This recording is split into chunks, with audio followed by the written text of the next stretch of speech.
sa kalayo sa Espiritu sa Dios. Amen. No? At itong nalantaw na to. Atong nalantaw to, no? Kay kung wala detay Espiritu, pagpabautismo ta sa kalayo sa Espiritu sa Dios, daghan patag mga basura sa atong kinabuhi, di masunog, no? So, na-realize na to, ako na-realize sa akong kaugalingon, no?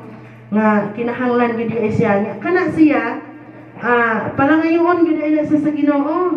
Pangayoon gid nato sa Ginoo nga ang kalayo sa Espiritu sa Dios naa sa ato ang kinabuhi. Amen. Tungod kay mao nay pinaka-importante nato nga dili na ta makabulak sa Ginoo, dili na ta mahilayo sa Ginoo. No?